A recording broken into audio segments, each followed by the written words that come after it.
On this episode of Wild Talk, we take it from the ice to the backcountry with none other than NHL legend Brendan Morrison. We talk about his journey into hunting after retirement, some cool stories, and the 3 NHL players, past or present, he would love to have in his camp. Then it's Tools of the Trade, powered by Numarex. We're not just talking gear, we put it to the test in the field. Buckle up, this one's going top shelf.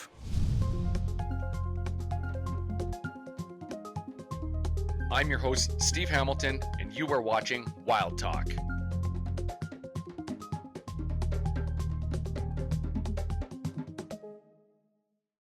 This episode of Wild Talk is brought to you by Hornady. Accurate, deadly, dependable. Bronc Beer. Great fucking beer. Numarex Air Guns. Hunt with air.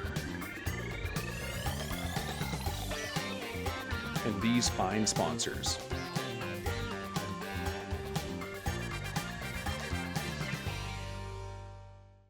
All right, everybody, this is an exciting episode of Wild Talk.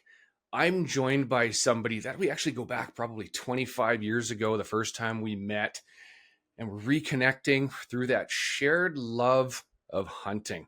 I'm joined by Brendan Morrison, former NHL superstar, played for the Canucks, bunch of other teams. So Brendan, a huge thanks for joining me tonight. Yeah, thanks for having me, Steve. Oh, this is going to be fun. When I first got into this show, one of the first guests that ever came to my mind was trying to get into touch with you because I knew you joined the hunting fraternity after you retired from hockey. So let's talk about that a little bit. What kind of was that bridge that said, you know what? I'm done my pro sports career, and this is a direction I want to go. So paint that picture for us. Yeah, no, that's a great question. You're exactly right. I didn't grow up hunting. My dad wasn't a huge outdoorsman. He was a businessman, and he always jokes that his father, so my grandfather, was a passionate outdoorsman. He grew up in Windsor, Ontario, where he bird hunted a lot, duck hunted, fished quite a bit and deer hunted. And he always jokes that outdoor gene skipped a generation with my dad, and I got it. So, yeah, interesting enough. So when I was playing in Vancouver, a teammate of mine, Jeff Sanderson, he was traded to us in the deadline. I think it was in 04 and the 03-04 season. And Sandy was a big fisherman, as I was at the time. And I remember when we were playing the Calgary Flames in the first round, when we traveled to Calgary, we were given the day off. A lot of guys were just relaxing, and Sandy and I went and floated the Bow River together. We actually fished the day before, I think, game 3 of that series. So we hit it off right away and had a great connection. Now, fast forward a few years, he had retired a couple years prior to me retiring in 2012. But we ended up living in the same area outside of Calgary, and our boys played hockey together. So I would see him every day, talk to him every day again, and he'd say, "Mo, listen, I think you should come hunting with me." And I was 36 at the time when I retired from hockey, and I was like, Sandy, I don't know if it's for me, right? I don't know if I would really like it. He's like, "Trust me," he said, "you're gonna love it. Like, you love to fish, you like being outdoors, you like hiking around, you like exercise. Just come with me and just see how it goes." So I remember vividly the first hunt I ever did was with him in southern Alberta. We were hunting in Pincher Creek, bow hunting for mule deer. So it was all spot and stalk mule deer hunting. And the first day we went out, we had a couple incredible stalks, like big cranker mule deer in southern Alberta. Sneaking up behind these deer in fields where there's big hay bales. And I was just like, oh my goodness, where has this been my whole life? I mean, this is absolutely incredible. So I fell in love with it the very first time I went out. That experience being so intimate, obviously with a bow at the time. We never harvested an animal, but we got close.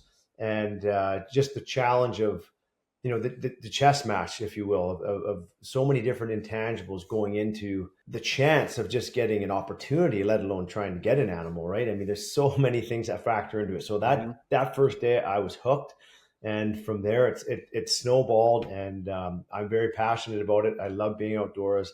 I love harvesting my own food, and that was kind of where it all started. That's awesome. Yeah, it's, as you say, once you kind of immerse yourself in that lifestyle and realize what we've got right here in our own backyard and the connection that it gives you, you're all in, right? Very rare do you meet somebody who's jumped into hunting and said, I could take it or leave it. They're either all in or they're all out, right? Yeah, And yeah. that's a pretty cool story that I've heard from a lot of adult onset hunters. So we're going to continue this conversation with Brendan right after the break.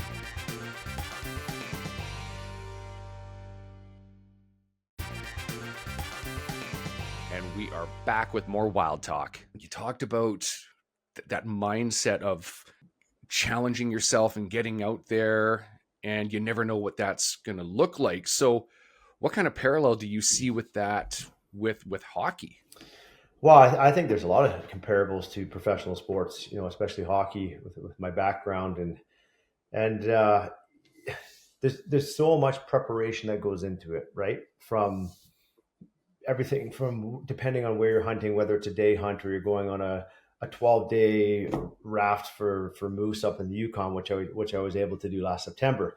I mean, there's so many details that go into it. You have your gear, you have you're laying out your plan as far as logistically, where am I traveling to, how am I getting there, obviously all your safety stuff, so you're basically putting together a game plan in order to try and have some type of success, right? I mean, obviously, there's a lot of fluidity during a hunt that you have to change and make decisions, on the fly, so to speak.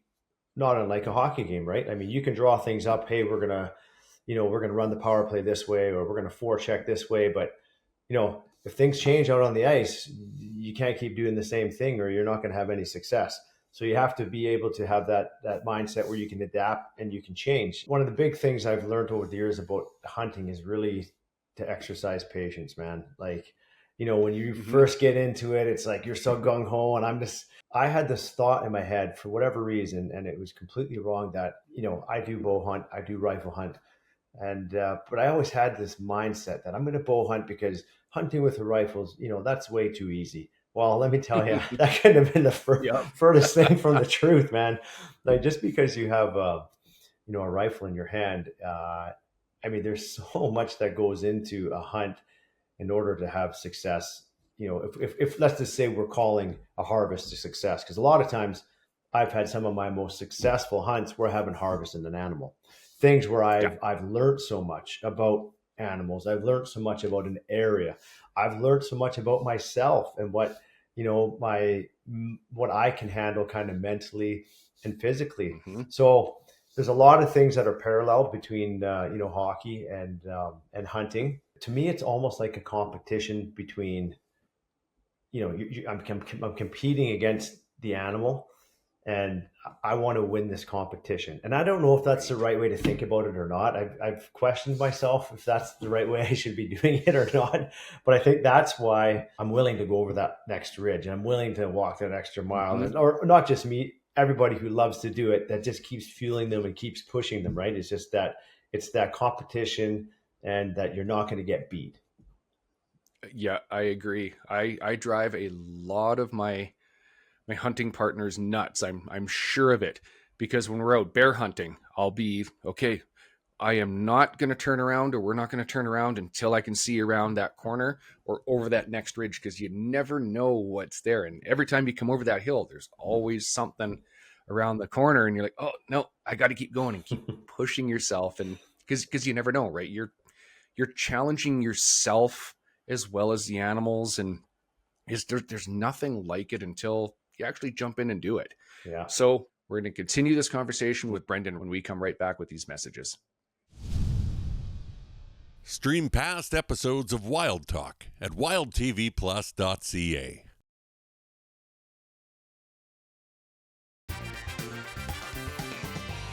And we are back with more Wild Talk. So what's your favorite animal to hunt? Well, I would say bow hunting elk would be at the top of my list. And even saying that, I've never actually harvested a bull with my bow. I have harvested a cow. I have shot several bulls with my rifle. But again, just something about elk hunting. It's just hearing that primal bugle during the rut in September, and when you get close to these animals and you have an interaction with a bull and he's screaming at the top of the lungs, like your hair is literally Mm-hmm. standing up on your arms. Like Yeah. it's like, I describe it to people like being in Jurassic Park, right?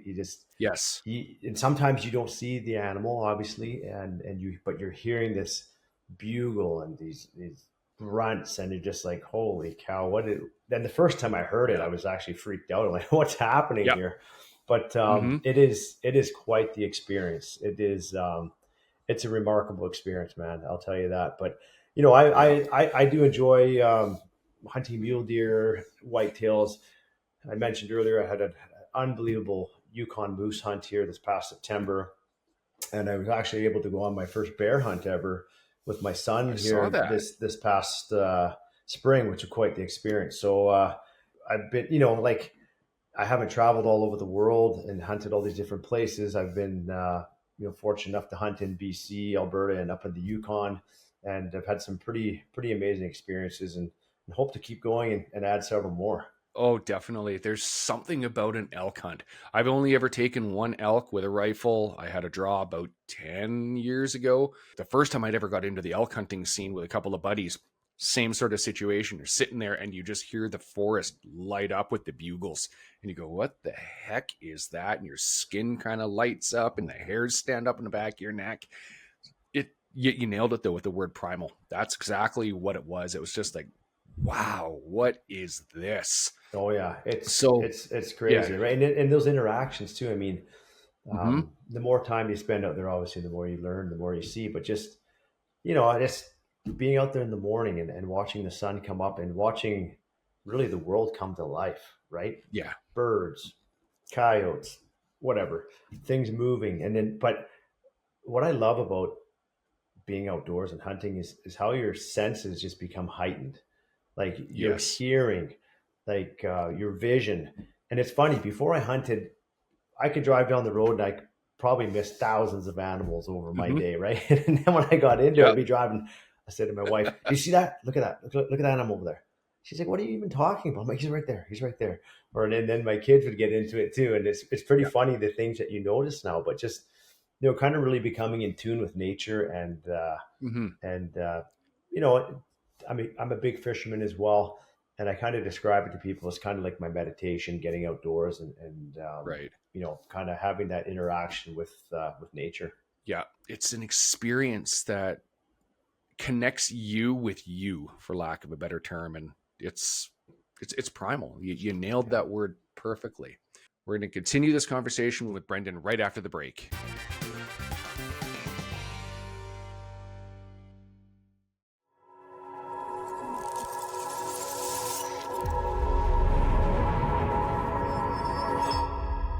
All right, everybody. This segment of Wild Talk, it's going to be a good one. It's going to be a doozy. We're talking air rifles. I've got Justin from Numarex joining me today, all the way from down in the southern states there. Couple hours ahead. He's made time today to make this work. So, Justin, a huge thanks for joining me today and making time. It's a pleasure to be here, Steve. Thanks for having me. Oh, I'm right here. I'm staring at this yellow thing in the sky. We've had rain for a couple of weeks, it seems like, here in midsummer, and it's kind of nice. So it's not quite hunting season yet, but I want to talk about what you quite literally have on the table there with Numarex air guns. And I know a lot of our viewers, a lot of our listeners they're gonna want to know, usually when you think of air rifles, a lot of the older generation are gonna think, oh, Ralphie's gonna shoot his eye out with that one. So let's start with the basics. Talk about the modern air rifle and what sets it apart from the old school stuff. I thought you might ask that question, and it can be, honestly, modern's been around a while, to tell you the truth. I mean, if we go back to the late 1700s, 1795 or so, and the Lewis and Clark expedition, they had a Girandoni called the Girandoni air rifle, and it was pre-charged pneumatic, so high pressure air. Now they had to manually pump it up, but we have that same technology today. Now there's some efficiencies, obviously, so that has come along with just the way you handle air and get air behind a projectile. But for the modern, yeah, you're right. I mean, we think of, pump, pump, Hmm. pump, pump, and then we shoot it. And those do exist still today. We've got a Marlin lever action that does that same thing, and is very popular air rifle. That one's only been in our lineup for about a year, maybe a little less. But let's fast forward beyond those, because I think that's what you're asking about. Yeah.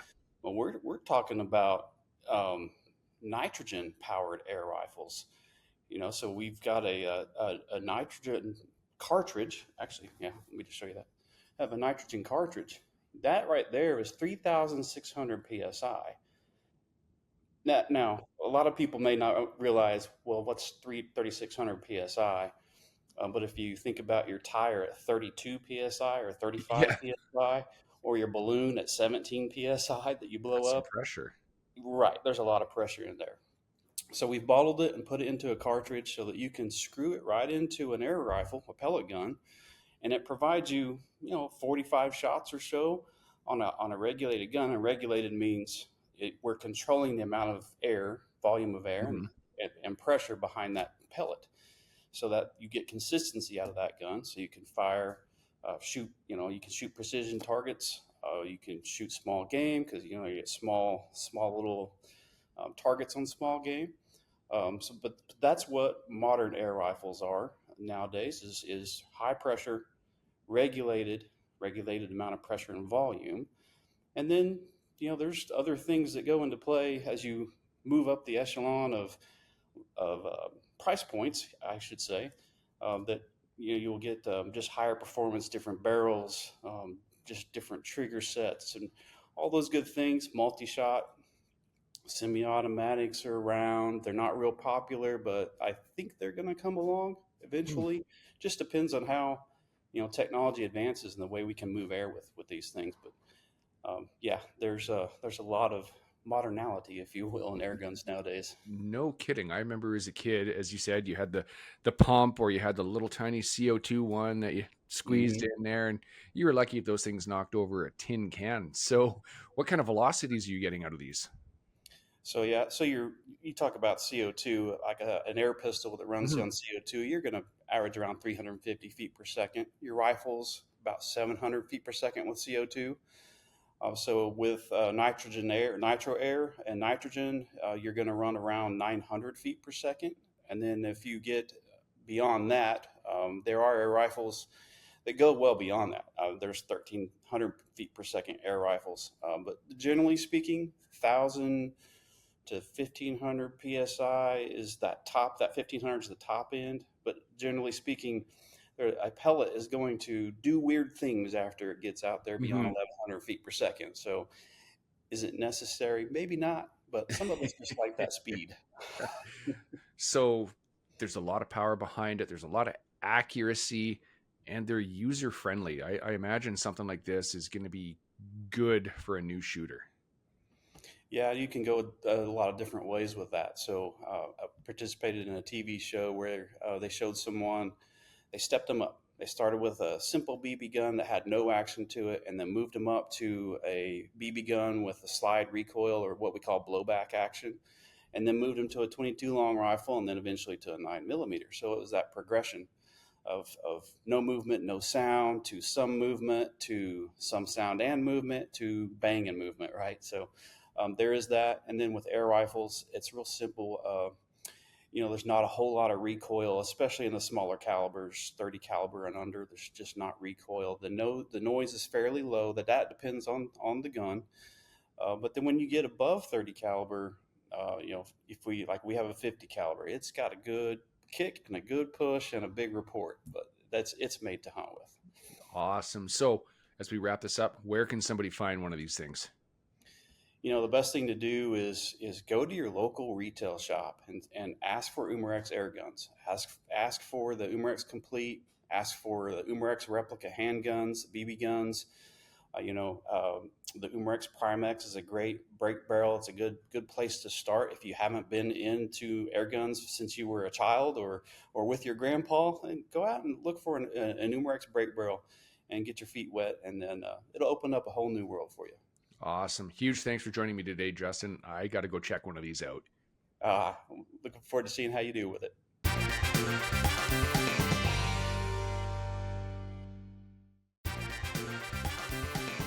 And we are back with more Wild Talk. So you talked about hunting bear, you talked about hunting mule deer, and you talked about hunting elk and moose. What was your first big game harvest? Walk me through that. First big game harvest would have been, it was an elk. It was with my bow. It was a cow elk in Alberta. And I was out with Jeff, and we'd hunted this piece of property a few times and had some really, really great experiences. Like I remember a couple of days where we'd kind of patterned this herd of elk where they would kind of exit the field every day and kind of filter in through the trees. And it's almost like you needed to get in front of them and kind of ambush them. They weren't really coming to calls. But I remember a couple of days there where cow elk would walk like 8-10 yards past me, with the right wind direction. It was like almost like you could reach out and touch them. And just thinking in my mind, like, man, this is better than National Geographic. And so for the longest time, we were kind of holding out to get a bull, but then finally we made a decision. If we have another chance at getting a cow, then we'll take a cow. So we actually did, and we split up. I went about probably 50 yards ahead of Jeff, and he stayed below me, and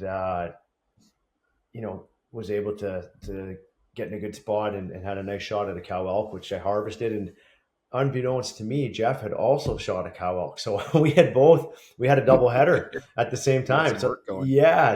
So, obviously we're both pretty excited, but we both don't know that each other has shot an elk. So we kind of meet in the middle and we're high-fiving, and I'm like, I got one. He's like, so did I. I'm like, no way. So that was kind of the first experience was a cow elk.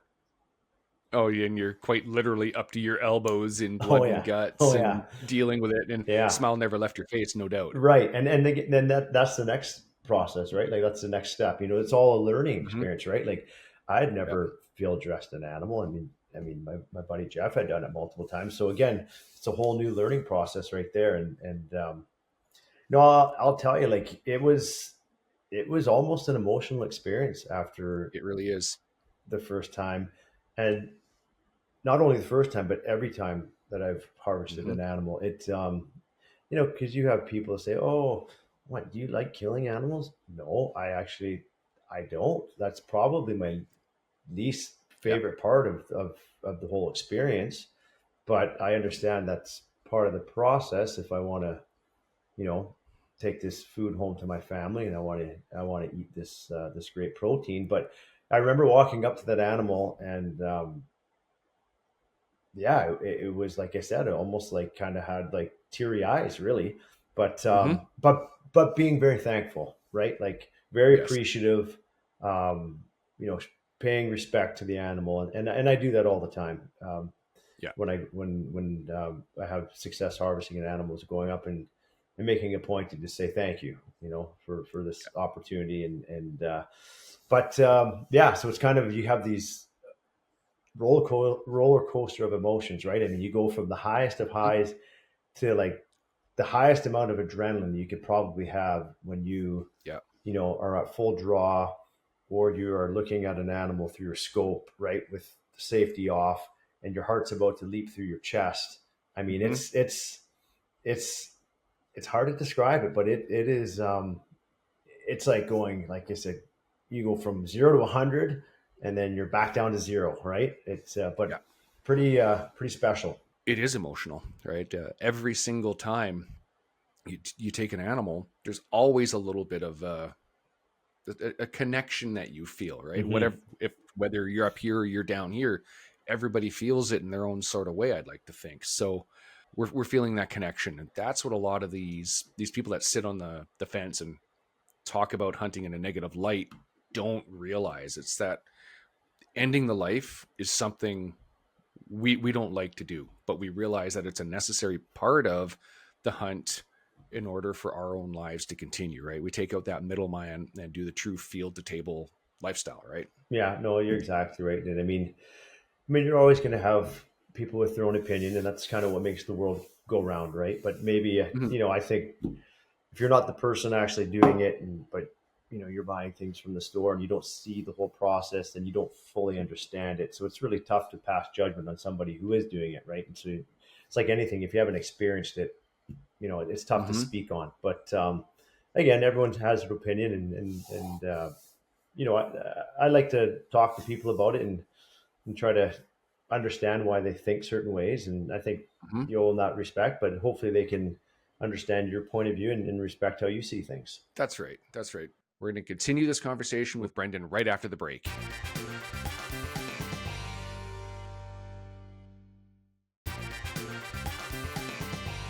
And we are back with more Wild Talk. So how would a conversation look to you when you actually speak to people that don't almost necessarily see eye to eye on hunting?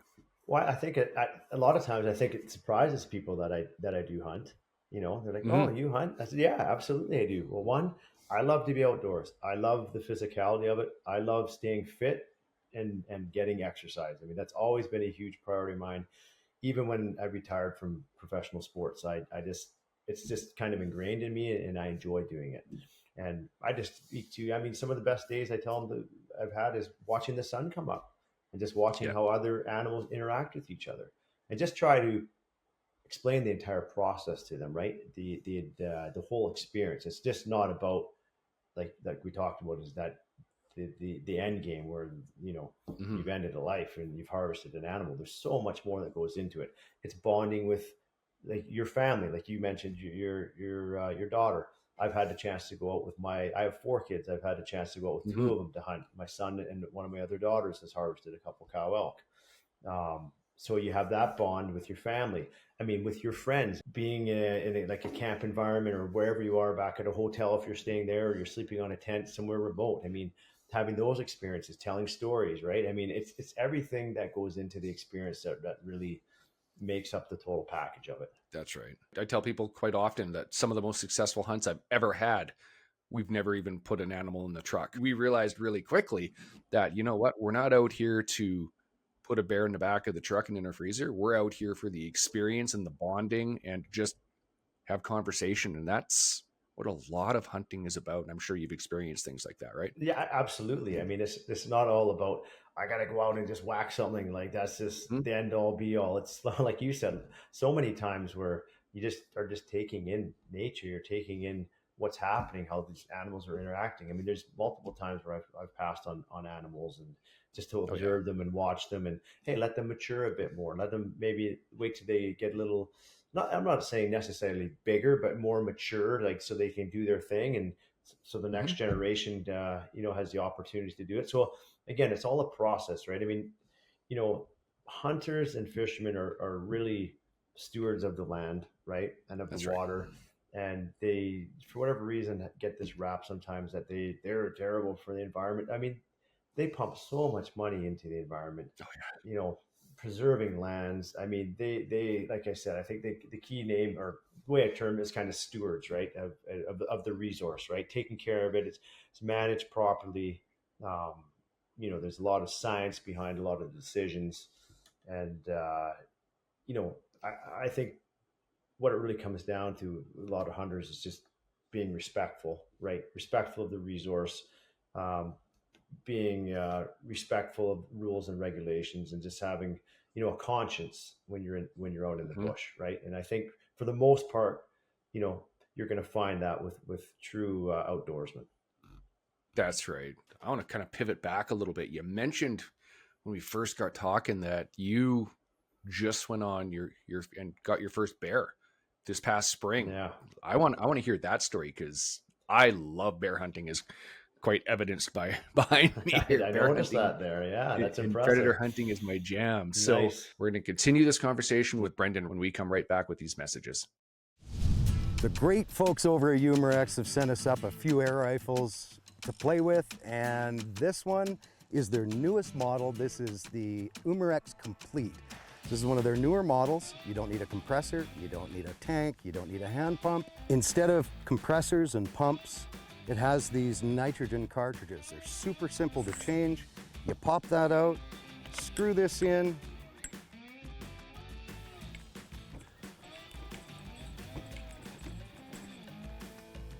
that goes in, this goes back on the right way, and that's it. It's ready to shoot. We're gonna give her a shot. Comes with these rotating clips. All you do is slide it in, it clips in, push it forward. Of course, my safety's on and we're ready to shoot. So let's see how this little guy shoots. It's great for small game. Oh yeah, look at that. Right in the head.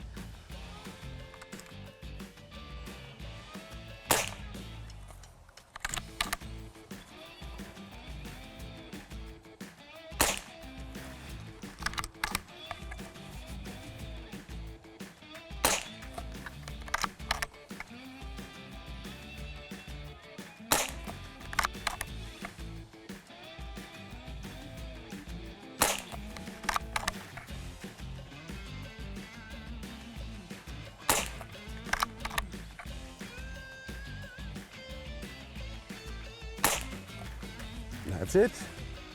975 feet per second. This little air gun really could do some damage on gophers, predator control, anything like that. So the Complete is available as a complete kit, probably why they call it Complete. Comes with the scope, the rings, comes with one of the 3600 PSI nitrogen cartridges, a few of these rotating magazines for the 22 caliber pellets, and some scope covers. Everything you need to get started. You can be up and shooting in a matter of minutes. So great present for young guys and gals. Great for some of us older guys and gals too. So definitely worth checking out, the Numarex Complete. These nitrogen tanks, 3600 PSI, you get roughly 45 shots of consistent shots at consistent speeds. Lead pellets, 975, and alloy pellets come out of this thing at over 1,000 feet per second. So it's definitely not a toy. Perfect gift for somebody. You do need a possession acquisition license in Canada to purchase and to own one of these. So again, not a toy, but great little gun to go out and shoot gophers or what have you, small predator control, that kind of thing. So definitely worth checking out. Numarex Complete.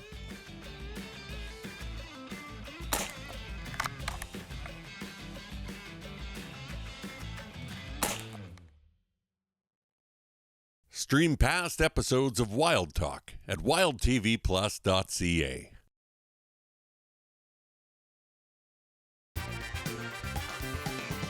And we are back with more Wild Talk. When we first got talking, that you just went on your and got your first bear this past spring. Yeah.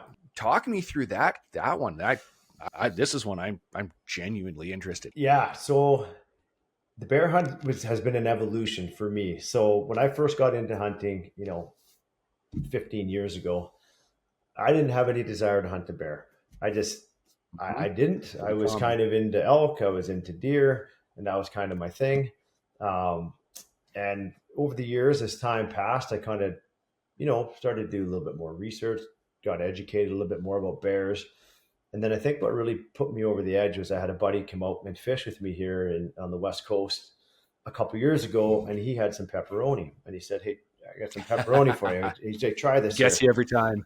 He's like, "Yeah, try this." So he's like, "I'm not going to tell you what it is, but try it." I'm like, that is unbelievable. And I've had moose, I've had elk, which I would probably say is the best game meat. I'd probably say elk, then I'd say moose, right? It would be right up there.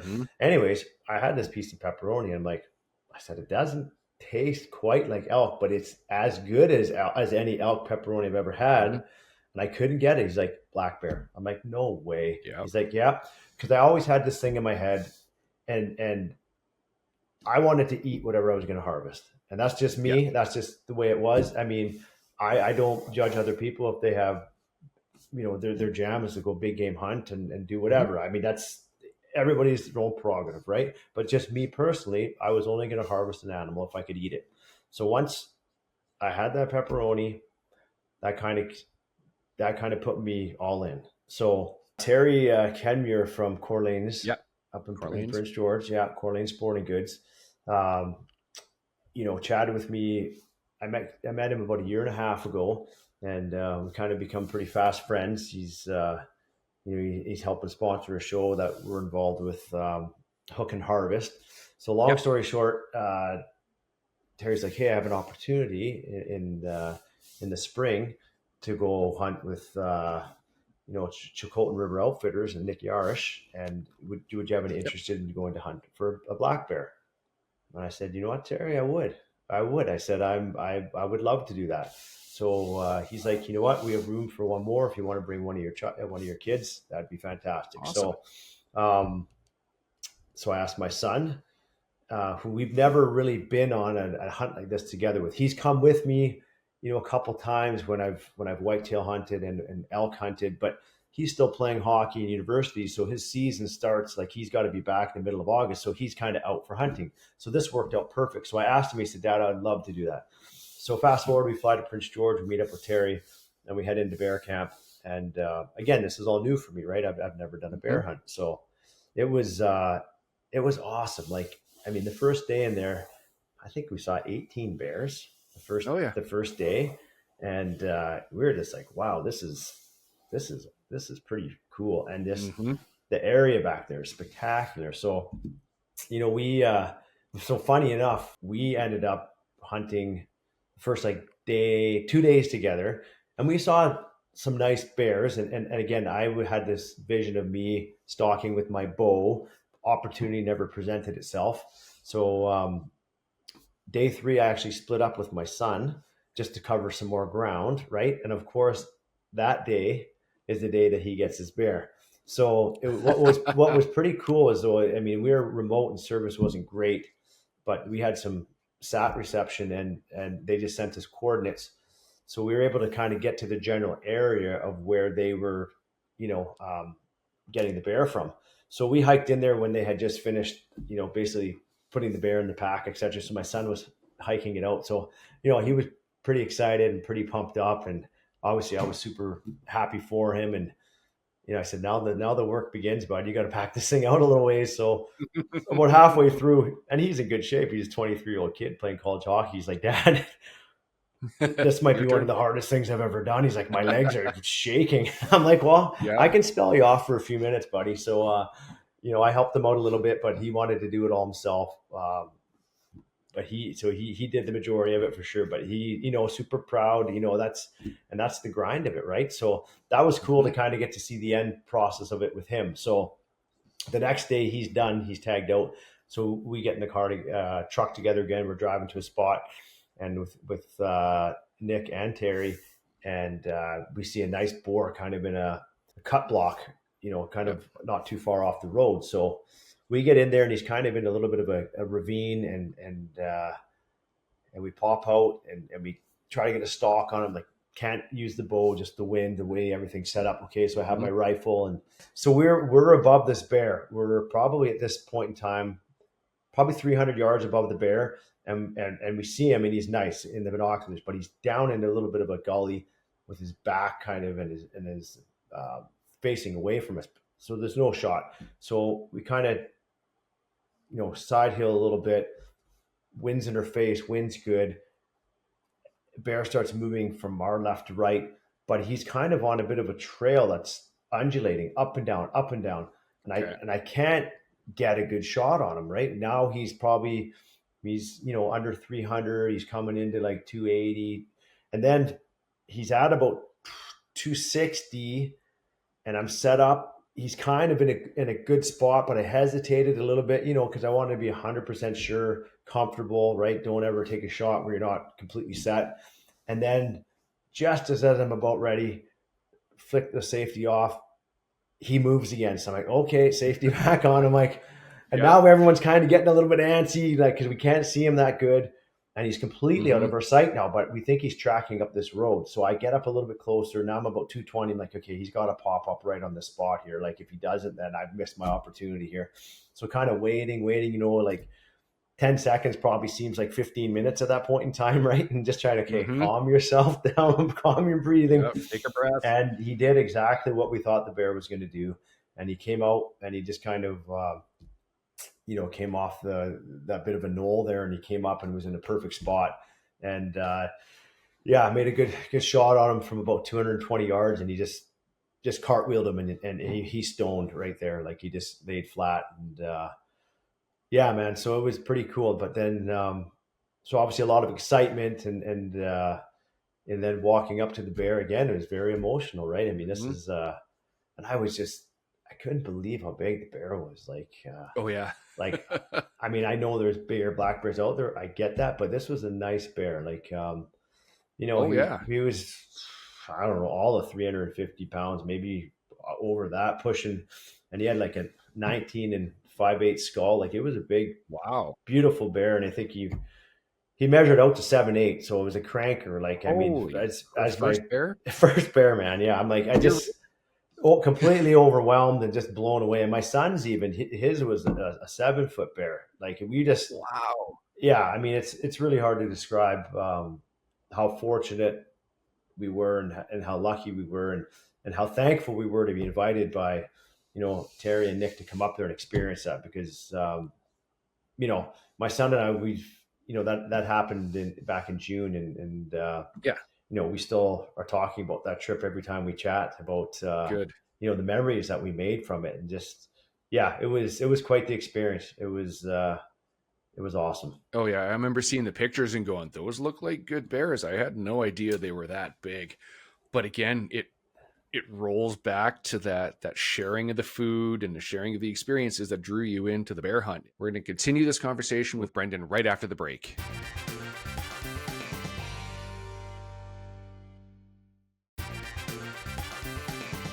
And we are back with more Wild Talk. So as we wrap this up, I want to ask you a fun question.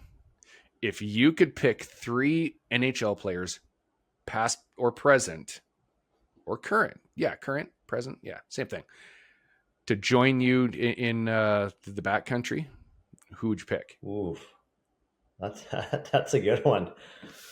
Yeah. Wow.